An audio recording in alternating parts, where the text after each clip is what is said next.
Selamat malam pemirsa, hari ini One Fine Day dibuka dengan makan-makan bersama Putri Pariwisata 2012 yaitu Renita Arlin. Nah, baru saja melepaskan mahkotanya nih ya. Iya nih. Gimana sih rasanya Lin akhirnya menyerahkan predikat dan tanggung jawab mempromosikan Indonesia kepada orang lain? Cuma otomatis semuanya itu campur aduk jadi satu yang namanya aku bersyukur banget sih. Bersyukur banget karena mendapatkan kesempatan yang luar biasa yang diberikan oleh Kementerian Pariwisata dan Ekonomi Kreatif dan juga manajemen aku yaitu Eljon Pageants untuk memang mempromosikan pariwisata Indonesia bukan hanya di dalam negeri tapi juga di luar negeri. Nah ini juga nih kan Kementerian Pariwisata dan Ekonomi Kreatif juga memperkenalkan bentuk pariwisata yang baru gitu kan, medical tourism. Medical tourism. Nah, apalagi Arlin ini adalah sarjana kedokteran yang sedang koas, ya kan? Betul sekali. Jadi kalau ngomongin medical tourism itu sebenarnya sekitar tahun 2011 itu Kementerian Kesehatan dan juga Kementerian Pariwisata itu istilahnya kayak sedang berkolaborasi lah intinya. Nah itu untuk memajukan yang namanya medical tourism. Nah ada lagi yang namanya pariwisata kedokteran. Pariwisata kedokteran itu gimana caranya supaya pada saat seorang wisatawan itu datang ke suatu destinasi wisata, dari dia mulai datang itu ada usaha preventifnya sampai dia menikmati destinasi wisata sampai ke pulang lagi ke daerah asal itu tetap dia harus sehat. tetap sehat.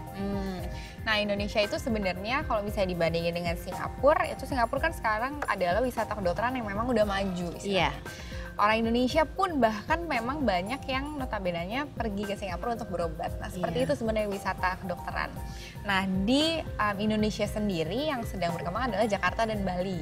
Tapi bedanya plusnya kita adalah di bidang wellness and spa-nya. Oh, ada spa-nya juga ya. Nah jadi Indonesia itu benar-benar apa ya istilahnya kayak teranugerahi rempah-rempah juga kan. Rempah-rempah ingredients Indonesia itu yang tidak dimiliki oleh tempat-tempat lain gitu. Jadi di mana lagi sih tempat yang seindah Indonesia terus kita bisa menikmati spa dan sebagainya. Nah itu memang cuma Indonesia dan itu memang sedang digalakkan seperti itu. Nah makanya buat aku Sar itu tuh nyambung banget antara menjadi seorang putri pariwisata Indonesia dan seorang dokter muda atau sarjana kedokteran. Oh gitu. Lin, ini kan kamu sebagai putri pariwisata ini sudah membawamu mempromosikan Indonesia ke 7 negara dan lebih dari 20 kota di Indonesia. Nah, ada nggak sih tempat yang paling berkesan? Tiap-tiap perjalanan aku pasti punya kesan tersendiri ya pastinya. Cuma kalau misalnya ditanya yang 7 negara itu tiap negara punya kesan tersendiri. Kalau di Moskow Rusia itu apa ya istilahnya mereka itu jarang banget ketemu sama matahari. Orangnya memang dingin dan Dingin sekali ya di sana ya. Dingin dan orangnya pun dingin. Kalau mereka tuh lebih cenderung suka ke Bali. Karena mereka jarang melihat matahari kan? Jarang banget melihat matahari seperti itu. Nah, ada yang lucu waktu di Rusia itu saya kena ini snowstorm. Nah, karena snowstorm itu pun aku jadi ketinggalan pesawat pas untuk balik ke Indonesia.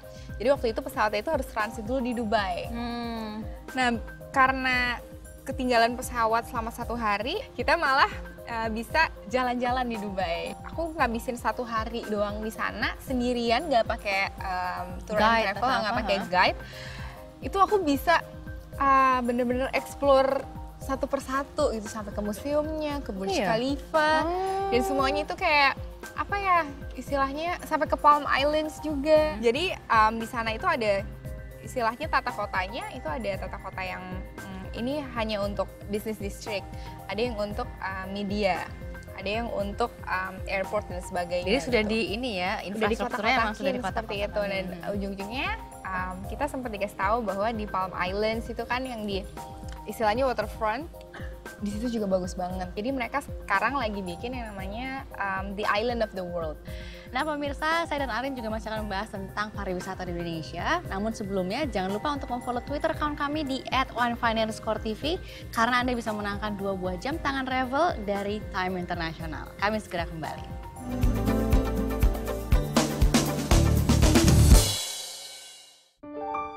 Seiring langkah membangun negeri, pengalaman telah kuatkan kami senantiasa biasa membangun dengan hati dalam kebersamaan dan harmoni. Kebutuhan Anda, kekuatan kami. Keluarga tumbuh kokoh abadi. Kesetiaan kami dari hati. Agung Podomoro untuk harmoni. Wujudkan mimpi bersama kami. Agung Podomoro untuk harmoni.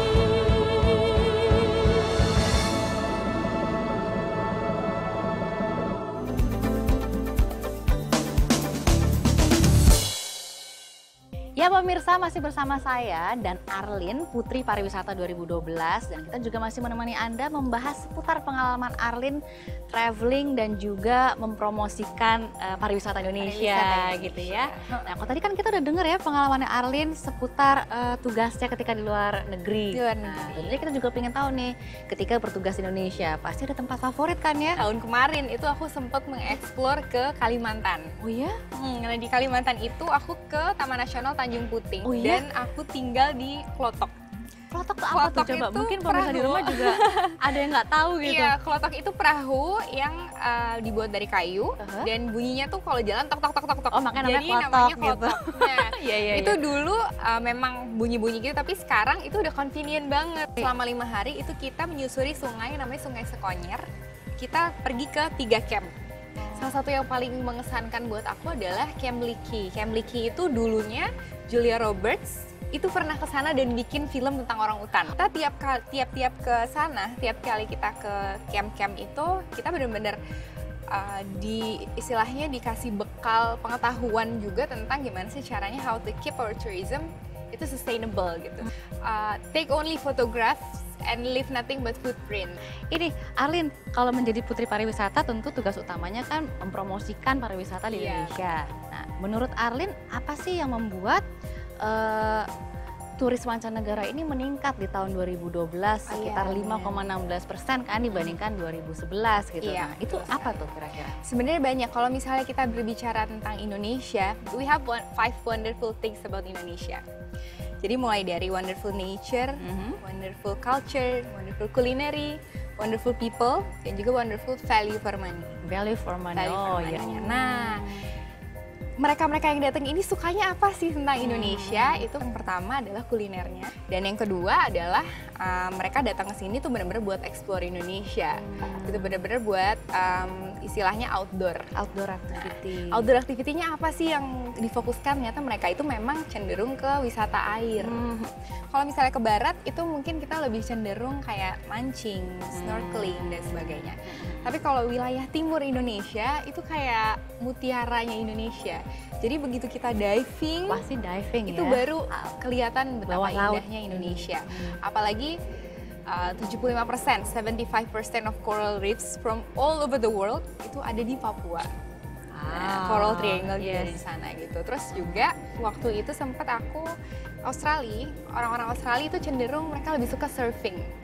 Nah, tapi begitu saya kasih tahu kalau misalnya di Riau itu ada sungai loh yang punya istilahnya arus untuk bisa kamu. Oh ya di sungai? Iya, di sungai namanya Bono. Bono. Bono. Wow. Surfing Nah. di sungai. Surfing di sungai, dan itu mereka benar-benar kaget banget. Akhirnya mereka mau ke sana seperti itu gitu. Ada juga beberapa turis yang mereka udah cenderung explore kemana-mana nih ke Indonesia. Contohnya turis-turis yang dari Belanda. Saya juga ada data nih dari Badan Pusat Statistik. Jadi ternyata untuk masuk ke Indonesia ada 6 pintu utama ya. Mulai dari Bandara Ngurah Rai, terus juga Bandara Soekarno-Hatta, Batam, terus juga ada Bandara Tanjung Uban di Bintan, Kepulauan Riau. Terus juga ada Bandara Kuala Namu Medan, dan yang terakhir adalah Bandara Juanda Surabaya. Nah, dan ternyata ke-6 tempat ini berada Samaan. di tepi laut. Nah, Menurut kamu gimana nih kota-kota yang berada di tepi laut? Iya, jadi kota-kota yang berada di tepi laut itu menurut aku ini kota-kota yang tadi disebutkan itu Iya. adalah kota-kota Pintu besar yang masuk, ada di betul. Indonesia kan. Nah jadi otomatis kalau menurut aku pribadi adalah satu, potensinya luar biasa. Potensinya besar dilihat dari itu tadi accessibility-nya. Orang gampang banget masuk ke sana gitu dan orang gampang banget pun pergi dari sana gitu. Otomatis selain potensinya begitu besar, yang kedua adalah untuk mengembangkannya pasti lebih mudah. Iya. Udah pasti akan lebih mudah daripada kita harus masuk-masuk ke dalam Iya. dan sebagainya. Dan yang ketiga, untuk memajukannya pun pasti akan lebih cepat. Jadi akselerasi dalam pemajuan kota-kota di tepi laut itu pasti akan lebih mudah gitu. Nah pemirsa, industri pariwisata merupakan salah satu sektor yang dapat menggerakkan roda perekonomian di sebuah kota tepi air. Nah, dengan memanfaatkan wilayah perairan, dengan melakukan berbagai aktivitas, tentunya kualitas hidup masyarakatnya juga dapat tercapai. Nah pemirsa, berikut adalah 5 kota tepi air terbaik di dunia. Sebuah waterfront city yang ideal bisa memberikan tempat kepada masyarakatnya untuk mengeksplorasi lingkungan tepi air agar terjadi perpaduan yang harmonis antara ruang publik dengan kehidupan masyarakat setempat. Berikut adalah 5 kota tepi terbaik di dunia versi One Fine Day. Stockholm. Di ibu kota Swedia ini, pantai adalah jantung kota yang telah disesuaikan dengan perkembangan zaman. Sepanjang pantainya dibuat ruas-ruas jalan untuk berjalan kaki, bersepeda, serta beraktivitas sesuai minat di berbagai objek. Tak hanya di tepi pantai, jalur ini juga menyediakan jalur pedestrian di setiap sudut kota. Di sini juga terdapat beberapa destinasi di atas air, seperti Balai Kota dan King's Garden. Venesia. Adanya streetscape atau trotoar dari saluran air yang melintasi seluruh kota, menjadikan Venesia sebagai kota tepi air paling klasik dan populer. Di sini, jalan raya merupakan bagian kota yang paling indah. Karena itulah, biasanya para turis memilih untuk tersesat agar bisa menikmati setiap sudut kota di Italia ini. Sydney. Kota yang terletak di salah satu teluk yang secara visual paling menakjubkan di dunia ini dapat diakses dengan menggunakan feri. Dermaganya bisa menjadi tempat untuk jalan-jalan, naik perahu, atau hanya sekedar duduk menikmati panorama laut yang eksotis. Keunikan suasana tepi laut dapat kita rasakan berkat adanya perpaduan antara pelabuhan dengan Circular Quay, The Rocks, dan Botanical Garden. Selain itu, masih ada Sydney Opera House dan Pantai Bondi yang merupakan tujuan wisata favorit warga Australia. Helsinki. Hampir seluruh bagian ibu kota Finlandia ini berada di tepi pantai. Biasanya, kawasan ini digunakan sebagai pusat regional untuk angkutan feri, perahu wisata, dan kapal laut. Namun sekarang, peran tepi pantai bertambah menjadi the best meeting point karena adanya pasar, taman, dan esplanade. Kesulitan menelusuri rumitnya jalan-jalan kecil di kota ini dapat diatasi dengan mengikuti saluran air. Hamburg. Salah satu pelabuhan terbesar di Eropa ini merupakan rumah bagi industri-industri berpengaruh di Jerman. Masyarakat dapat mengakses wilayah tepi pantainya melalui promenade yang menghubungkan pantai ke pusat kota. Kota ini merupakan contoh yang sangat baik, di mana kegiatan ekonomi bisa tetap berlangsung tanpa harus terganggu oleh aktivitas masyarakat di tempat-tempat umum. Nah itu dia, waterfront cities terbaik di dunia. Dan memang kebanyakan berada di benua Eropa. Nah kembali lagi nih Lin, kamu kan udah traveling kemana-mana gitu kan. Dan juga sudah melihat tentang waterfront city yang ada di Indonesia. Terus juga sudah melihat masyarakat yang ada di sana gitu. Gimana caranya untuk meningkatkan pariwisatanya agar bisa setidaknya sebanding dengan kota-kota tepi laut tadi gitu. Kuncinya adalah itu kita butuh sekali yang namanya sinergisitas antara kolaborasi lah yang efektif antara pemerintah dan juga stakeholder pariwisata. Yang kedua itu tentunya kita harus benar-benar mengembangkan yang namanya community based tourism.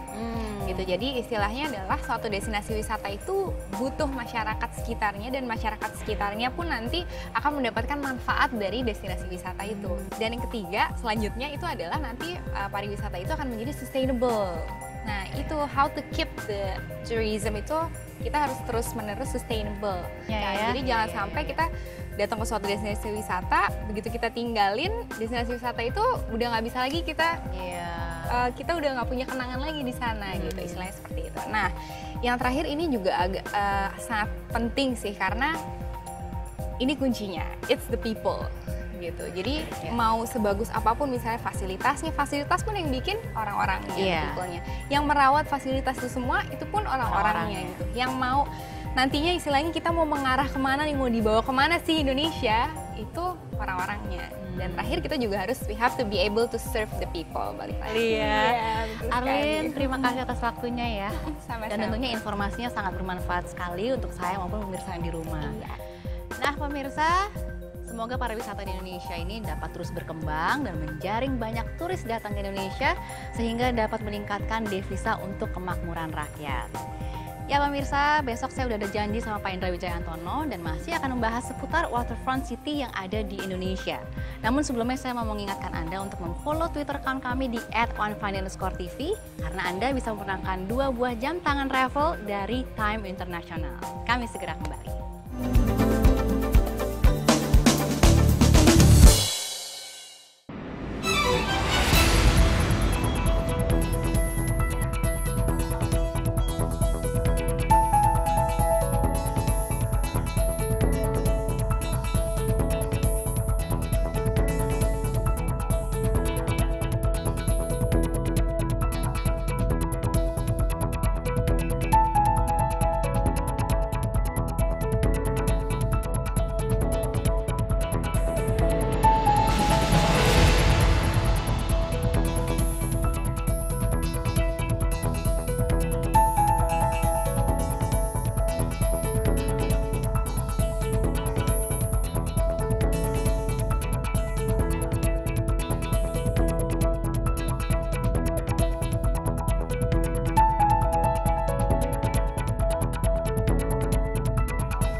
Hai pemirsa, masih di One Fine Day dan saat ini sudah ada Bapak Indra Wijayantono. Nah, apa kabar nih Pak? Baik, Sarah.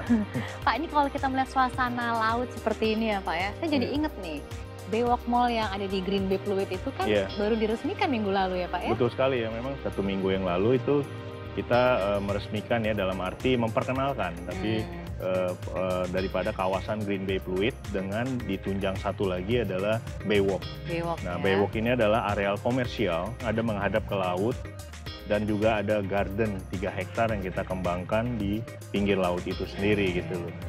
Nah pemirsa, Green Bay Pluit ini merupakan waterfront city superblock pertama di Indonesia. Nah, si kota kecil yang berada di kota besar Jakarta ini memiliki apartemen, kondominium, shop house, dan juga botanical park seluas 3 hektar. Nah, Pak Indra, dengar-dengar nih, dalam waktu dekat ini juga akan ada pengembangan baru di kawasan ini yang skalanya 10 kali lipat dari Green Bay Pluit. Nah, ya Gimana memang tuh, kita akan mengembangkan ke depan lagi. Tapi semua kembali lagi kita harus mendasari dari hal yang kita harus pikirkan adalah riset yang mendalam gitu loh. Dan kita melihat gini, kalau di Jakarta sendiri Sarah, jadi tingkat kepadatan itu udah sangat-sangat padat sekali. Saya setuju. Jadi Pak. karena dari luas Jakarta sendiri itu sampai kurang lebih 661 km. Nah itu kepadatannya itu kalau kita lihat dari perbandingan dengan square meter itu adalah hampir 15.000. Dan kita melihat lahan itu semakin lama semakin Nggak tidak banyak, bertambah gitu ya, betul Pak ya? kan, penduduk ini terus. Nah kita harus pikirkan bahwa kita harus membangun ini bukan hanya untuk skala 1-2 tahun, tapi kita harus melihat ada 5-15 tahun ke depan, bahkan 25 tahun gitu loh. Dan kita belajar di beberapa negara seperti Makau, Hong Kong, Singapura. Jadi karena daratannya ini mereka itu tidak Terbatas, banyak gitu loh. Mereka mengembangkan sampai ke pinggir laut gitu loh. Dan dengan mengembangkan satu areal development reklamasi gitu loh. Makanya kita ada pemikiran dengan pengembangan daripada Green Bay Pluit ini, kita dengan nama tadi Sarah katakan, Waterfront City. Nah memang ini kita pengembangan ini bisa menjadi daya tarik daripada wisata juga. Jadi memang Jakarta ini menjadi tumpuan dan kita perlu mengembangkan satu kota internasional juga.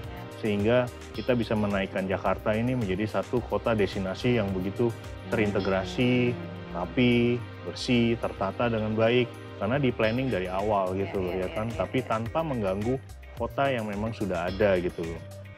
Nah, pemirsa, selain menjadi solusi masalah keterbatasan lahan pemukiman, kota baru bertaraf internasional di Teluk Jakarta ini juga diharapkan bisa menjadi magnet baru bagi para turis untuk datang ke Indonesia, khususnya Jakarta. Agung Podomoro Land siap mempercantik wajahnya dengan konsep inovatif, fasilitas istimewa, serta teknologi termutakhir, hasil tukar pikiran dari beberapa mitra kelas dunia. Pemirsa, inilah World Class Waterfront City persembahan Agung Podomoro Land. Halo pemirsa, dengan 2/3 wilayah berupa perairan dan garis pantai sepanjang 99.093 km, Indonesia memiliki 216 waterfront city atau kota tepi air, seperti di Jakarta, Palembang, Surabaya, Denpasar, Balikpapan, serta Makassar. Nah, keberadaan kota-kota di tepi laut, sungai, dan danau ini dinilai dapat membantu meningkatkan angka pertumbuhan ekonomi Indonesia, terutama di sektor pariwisata, perekonomian, industri, budaya, pendidikan, serta hankam. Melihat tingginya aktivitas dan potensi ekonomi di kawasan Waterfront City tersebut, maka Agung Podomoro Land ikut mengembangkan kawasan tepi laut Jakarta dengan membangun a World Class Waterfront City di Teluk Jakarta. Apakah kota baru tepi laut kelas dunia ini akan mampu bersaing dengan Hamburg, Venesia, atau Sydney dalam memikat wisatawan? Ibu Homeli Suryani selaku Deputy Marketing Director for Reclamation Project Agung Podomoro Land akan menjelaskannya. Nah, Bu, Agung Podomoro Land berencana untuk membangun sebuah kota baru di pantai utara Jakarta. Apa saja yang telah dilakukan untuk mewujudkan a World Class Waterfront City ini? Upaya yang kita lakukan saat ini adalah melakukan riset dan kajian yang lebih komprehensif dan mendalam ya, karena ini sesuatu yang baru dan belum pernah ada di Jakarta. Ya. Oleh karena itu, kita juga menggandeng mitra-mitra yang berskala internasional. Di antaranya adalah SOM yang asal Amerika, konsultan master plan yang mana sudah menghasilkan karya-karya seperti di Dubai, Burj Khalifa, One World Trade Center ya di New York, dan masih banyak lagi. Yang kedua adalah Martha Schwartz Partner. Ini adalah konsultan landscape. Yang ketiga adalah Benoy, yaitu asal Singapura ya, di mana konsultan untuk arsitek di Lifestyle Entertainment Center kita. Dan yang terakhir, yang tak ketinggalan adalah Royal Haskoning Indonesia, di perusahaan asal Belanda yang memang ahli di bidang reklamasi pulau. Ya, lokasi Waterfront City kita ini juga strategis ya. Kita buat di 300 meter di depan proyek kita saat ini, yaitu Green Bay Fluid.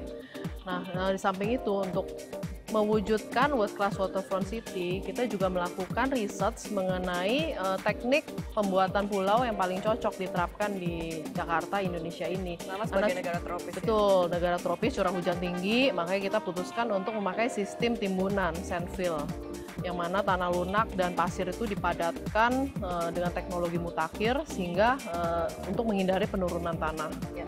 Kita bangun juga di atas 5,5 sampai 7,5 meter di atas permukaan laut untuk mengantisipasi kenaikan ini ya, air pasang dan juga penurunan muka tanah. Ya, Bu, menata sebuah kota baru ternyata lebih mudah ya dibandingkan menata kembali sebuah kota lama yang sudah tidak teratur. Betul ya, Bu ya? Betul, tentu saja Elis, menata kota baru ya merupakan satu kawasan yang bisa kita kembangkan lebih tertata kan dari awal ya, dimana kita juga bisa lengkapi fasilitas di dalamnya seperti mulai dari fasilitas hunian, fasilitas bisnis, fasilitas belanja, fasilitas hiburan, sampai dengan pariwisata ya yang akan menarik wisatawan gitu. Waterfront City yang akan kita kembangkan ini seluas 160 hektar. Pertama kali disambut di gerbang itu adalah Entertainment and Lifestyle Center yang menyerupai Xintiandi di Shanghai, Elis. Dan di tengah pulau, Elis, kita sediakan taman danau seluas 8 hektar yang menyerupai Central Park di New York yang setiap tahunnya tuh dikunjungi sampai 40 juta pengunjung ya dari seluruh dunia. Dan yang di sisi luar kita juga siapkan dermaga-dermaga untuk transportasi air ya bagi yang menggunakan jet ski, yak, jadi bisa ke pulau kita, kota baru kita itu dengan transportasi air. Di samping fasilitas tersebut kita juga tetap sediakan fasilitas umum dan fasilitas sosial. Oke, baik. Kalau gitu terima kasih banyak atas penjelasannya, Bu Meli. Saya Elis Kalista dan juga Bu Meli pamit. Kita kembali ke Syara dan Pak Indra. Nah, itu dia pemirsa. A World Class Waterfront City yang master plan-nya didesain oleh SOM atau Skidmore, Owings and Merrill yang juga mendesain Burj Khalifa di Dubai. Nah, Pak Indra, kalau kita bekerja sama dengan para konsultan berkelas dunia gitu ya Pak ya, Tentu ini juga akan meningkatkan atau menguatkan posisi dari Kota Baru ini sebagai destinasi wisata bertaraf internasional ya Pak? Ya benar sekali Sarah. Jadi memang kita mengembangkan satu kota bertaraf internasional ini, memang selalu kita mengatakan melalui satu riset yang mendalam. Dan kita memakai tenaga-tenaga mungkin yang profesional dalam bidangnya, terutama dalam perencanaan satu kota. Itu adalah kita bisa melakukan satu studi yang interaktif ya. Dan memang kalau pengembangan dalam satu development seperti ini sebenarnya yang diperlukan adalah yang utama adalah bagaimana kita melihat daripada posisi daripada tempat itu sendiri gitu loh ya. Kemudian kedua kalau kita lihat dari aksesibilitasnya, juga kita harus melihat juga daripada sisi desain. Karena desain ini secara terintegrasi antara komponen misalnya komersial, residensial, harus saling mendukung. Mendukung. Ya, jadi memang karena desain ini menentukan daripada mobilitas daripada nanti masyarakat yang akan menghuni di sana. Gitu loh. Ada fasilitas greennya, komersialnya, terus mungkin rekreasinya. Benar-benar sudah dipikirkan dengan matang. Betul sekali ya kan. Jadi menjadi satu magnet yang saling menunjang gitu. Nah, pemirsa, World Class Waterfront City yang akan dibangun oleh Agung Podomoro Land di Teluk Jakarta akan membuat masyarakat bangga bisa memiliki tempat tinggal yang nyaman di lokasi yang akan menjadi ikon baru di Indonesia, khususnya Jakarta. Ya pemirsa, saatnya kuis Twitter One Fine Day. Pertanyaannya adalah, apa nama taman yang menjadi paru-paru kota New York dengan pengunjung mencapai 40 juta orang per tahun? Tweet jawaban Anda sekarang juga. Ya pemirsa, filsuf Cina Lao Tzu pernah berkata, "A journey of 1,000 miles must begin with a single step." Jadi, mulailah perjalanan hidup Anda dengan langkah awal ke berbagai waterfront city di Indonesia sebelum Anda menemukan arti hidup di berbagai tempat di dunia. Selamat malam. Your winter skin, warming in the summer sun. We know within you will stay forever young. You fell asleep under the starlit sea. It's time to wake up. The moon is high above you. We're all here 'cause we love you. And when you finally open your eyes and it's you see and you hear us say,